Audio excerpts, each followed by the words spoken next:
Hello tout le monde et bienvenue dans ce premier épisode de Histoire de jeux vidéo et on commence avec la console qui fait office de symbole du rétro gaming, la NES.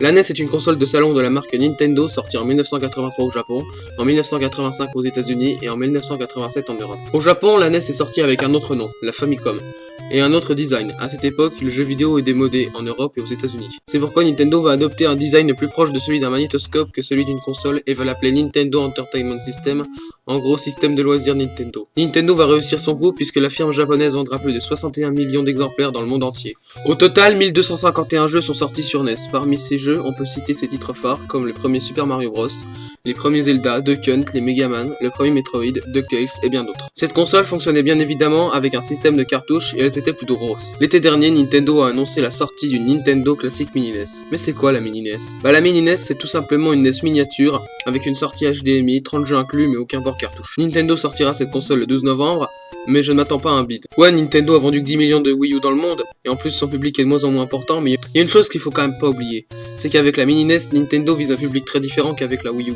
Il y a énormément de nostalgiques d'une quarantaine d'années qui seront certainement intéressés par cette Mini NES, d'autant plus que son prix est très faible, 60 boules quoi. La NES était aussi accompagnée de son lot de gadgets comme le Zapper qui vous permettait de jouer à Duck Hunt ou encore à Wheel Gunman, Rob, le petit robot que vous connectiez à votre console et qui vous permettait de jouer à des jeux tels que Gyromite et Stake Up. Il y avait également le Power Glove qui pour le coup était dans quelque sorte de la réalité virtuelle. Mais que serait la NES sans ce bug très célèbre? L'écran qui clignote blanc. Ah putain, ça me fait mal au cœur quand je pense que des milliers de NES ont fini à la poubelle à cause de ça. Si vous avez ce problème, ne jetez pas votre console. Votre NES n'est pas foutue. C'est juste la puce de zonage qui fait la gueule ou le port cartouche qui s'est oxydé à force de souffler dessus. Si vous avez ce problème, allez voir la vidéo que j'ai mis en description. Au Japon, 2 foyers sur 3 étaient équipés d'une NES. Maintenant, j'aimerais vous parler de la manette de la NES. Ah putain, elle est encore plus mythique que la console. Cette manette est rectangle à des boutons. Allez, au revoir. J'ai pas besoin de vous la décrire parce que vous la voyez, mais cette manette, elle est juste putain de magnifique. Voilà, j'espère que ce premier épisode vous aura plu. Si vous avez remarqué des problèmes dans cette vidéo qui seraient dérangeants, ça serait super cool que vous m'en parliez dans les commentaires pour que je ne refasse plus cette erreur. Et en tout cas, je vous dis à la prochaine. Ciao.